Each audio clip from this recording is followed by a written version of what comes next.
Hello guys, welcome to my channel oh my dish.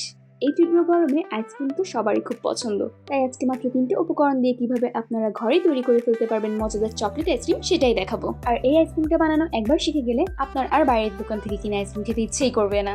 তাহলে আর দেরি না করে চলুন সম্পূর্ণ চকলেট আইসক্রিমের রেসিপিটা দেখে নিই। সবার প্রথমেই আমরা কাঁচের পাত্রটাকে আধা ঘন্টা ফ্রিজে ঠান্ডা করার জন্য রেখে দিয়েছিলাম। এরপরই আমরা হুইপ ক্রিম দিয়ে দিয়েছি 1 কাপ। এবার বিটার মেশিনের সাহায্যে হুইপ ক্রিমটাকে খুব ভালো মতো বিট করে নিতে হবে।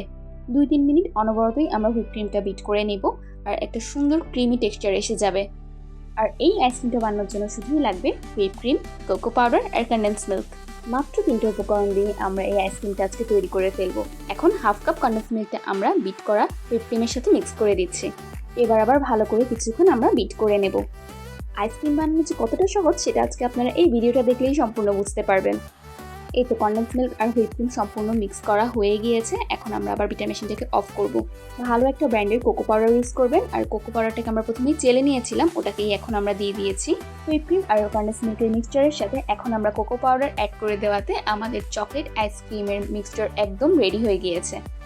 অনেকটা বিট করা হয়ে গিয়েছে। এখন আমরা একটা স্প্যাচুলার সাহায্যে আবার উপর থেকে নিচগুলোকে ভালো করে মিক্স করে দিচ্ছি, তারপর আবার বিট করে নেব।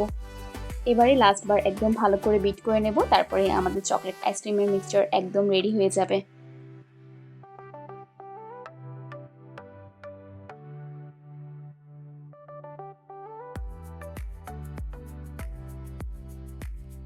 দেখুন চকলেট আইসক্রিমের মিক্সচারটা একদম পারফেক্টলি হয়ে গিয়েছে। এখন আমরা একটি বক্সের মধ্যে দিয়ে দিচ্ছি। সবগুলো চকলেট আইসক্রিমের মিক্সচারকে আমরা ভালো মতো বক্সের মধ্যে দিয়ে রেডি করে ফেলবো। আপনারা চাইলে মিক্সচারটা রেডি হয়ে যাওয়ার পর চকলেট চিপস অ্যাড করে দিতে পারেন, কিন্তু আমি একদমই নর্মাল চকলেট আইসক্রিম রেডি করেছি বলে আমি এখানে কোনো চকলেট চিপস দেইনি। এই তো আপনাদের সাথে কথা বলতে বলতে আমার চকলেট আইসক্রিম বক্সের সম্পূর্ণ রেডি করা হয়ে গিয়েছে। স্প্যাচুলার সাহায্যে চারপাশটা সুন্দর মতো ঠিক করে নেওয়ার পরেই ঢাকনা দিয়ে ঢেকে রেখে দেবো ফ্রিজে 8 ঘন্টার জন্য। জি হ্যাঁ, এই 8 ঘন্টা পরে আপনি যখন ফ্রিজ থেকে আইসক্রিমটা বের করবেন, দেখতেই বুঝে যাবেন যে কী পরিমাণ মজাদার আইসক্রিম আমাদের ঘরেই এখন তৈরি হয়ে যাচ্ছে। আর এই তো 8 ঘন্টা পর এখন আমি আপনাদেরকে ঢাকনাটা খুলে দেখাবো আইসক্রিমটা দেখতে কেমন হয়েছে। দেখুন একদম পারফেক্ট। কাজের সময় যে কোনো কিছু পাওয়া যায় না, এটা একটা কথা আছে না, পুরো ঘর খুঁজে ফেলার পরও আমরা আইসক্রিম স্কুপটা খুঁজে পাইনি, তাই আমরা অবশেষে চামচের সাহায্যে আপনাদেরকে দেখালাম। কিন্তু দেখুন আপনারা একদম পারফেক্টলি হয়ে গিয়েছে মজাদার চকলেট আইসক্রিম এই তীব্র গরমে। তাহলে আপনারাও এবার ঠান্ডা ঠান্ডা চকলেট আইসক্রিম নিজেরাই ঘরে তৈরি করে খেয়ে ফেলুন। আর আমার আজকের ভিডিওটি আপনাদের সবার কেমন লেগেছে অবশ্যই জানাবেন।